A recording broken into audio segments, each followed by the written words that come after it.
एक बहुत ही important topic है। अक्सर ही लोग ये क्वेश्चन पूछते रहते हैं कि एक प्रेगनेंसी में कितनी बार अल्ट्रासाउंड करा सकते हैं और क्या ये अल्ट्रासाउंड सेफ़ होते हैं। तो ये अल्ट्रासाउंड जो है एब्सोल्युटली सेफ़ होते हैं और इससे फीटस को कोई भी हार्म नहीं होता है और ये कितनी बार भी कराए जा सकते हैं as per the need. It can be done multiple times as per the need of the case. और सम इम्पॉर्टेंट यूएसजी स्कैन्स, मतलब ये तो बहुत इंपॉर्टेंट हैं जिनको कराना ही चाहिए और उनका टाइमिंग भी मैं आपको बताए दे रही हूँ। ये है, पहला स्कैन कराते हैं जब 15 डेज़ ओवरड्यू हों। इसमें बेसिकली ये चेक किया जाता है कि कहीं एक्टोपिक प्रेगनेंसी तो नहीं है, मतलब ट्यूब में बच्चा तो नहीं फंसा है। सेकंड स्कैन होता है डेटिंग स्कैन, मतलब ये 2 मंथ्स प्रेगनेंसी में करते हैं और इसमें कार्डियक एक्टिविटी चेक किया जाता है।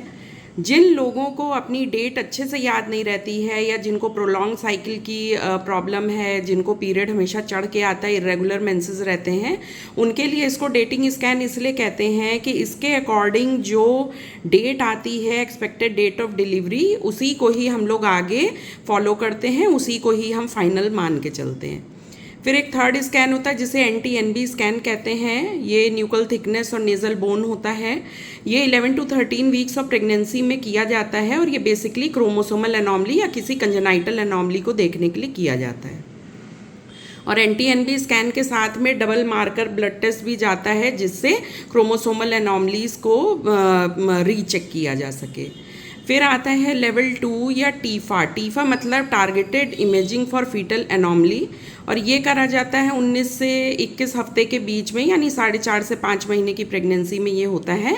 और ये मेजर स्कैन होता है, इसी से ही पता चलता है कि कोई कंजेनाइटल एनॉमली तो नहीं है।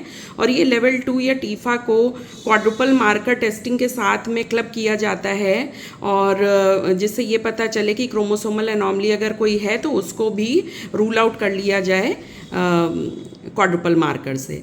फिर फिफ्थ होता है फीटल इको। ये 24 to 26 वीक्स में किया जाता है और ये तब किया जाता है जब टीफा में कोई प्रॉब्लम निकली हो, बच्चे के हार्ट में कोई डिफेक्ट निकला हो, तभी ज़रूरत पड़ती है।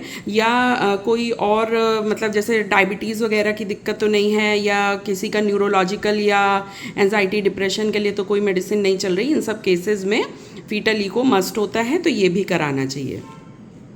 फिर एक होता है ग्रोथ स्कैन जो 30 से 32 वीक्स प्रेगनेंसी में करा जाता है और इससे बच्चे के ग्रोथ के बारे में पता चलता है। और अगर IUGR है या ग्रोथ रिटार्डेशन है तो इसी फेज़ में इसको हम लोग डिटेक्ट कर सकते हैं और उसके अकॉर्डिंग ट्रीटमेंट या थेरेपी चलेगी। तो ग्रोथ स्कैन बहुत ज़रूरी है और 30 to 32 वीक्स के आसपास होता है। और ये 32 वीक्स की जो प्रेगनेंसी होती है उस समय बेटनीसॉल कवरेज भी देना अच्छा रहता है जिससे बच्चे की लंग्स की मैच्योरिटी हो। फिर एक लास्ट जो होता है that is colour Doppler. Colour Doppler वैसे बीच में अगर मान लीजिए IUGR पता चले तो किसी भी समय कराया जाता है, वरना इसको 35 to 37 वीक्स में करते हैं।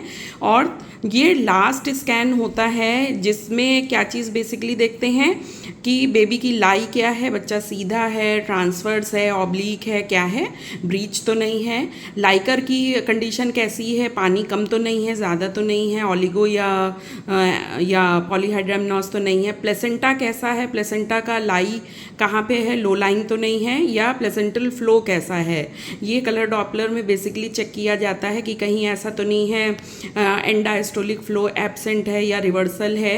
और अगर एंड डायस्टोलिक फ्लो एब्सेंट या रिवर्सल है तो इमीडिएट टर्मिनेशन ऑफ प्रेगनेंसी करते हैं। और कॉर्ड अराउंड नेक तो नहीं है और बच्चे का वेट कितना है, ये सारी चीज़ें लास्ट अल्ट्रासाउंड में होता है। तो ये पूरा एक बेसिक वर्कअप है कि इतने अल्ट्रासाउंड कम से कम तो होने चाहिए। मतलब कम से कम अगर आप देखें तो 6 अल्ट्रासाउंड होना ज़रूरी है। और बट ये इनका नंबर बढ़ भी सकता है एज़ पर द नीड।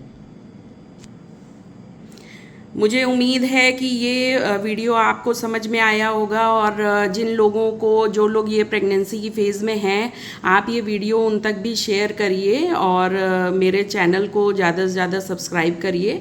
इसी तरीके के और इन्फॉर्मेटिव वीडियो आप तक हम लेके आते रहेंगे।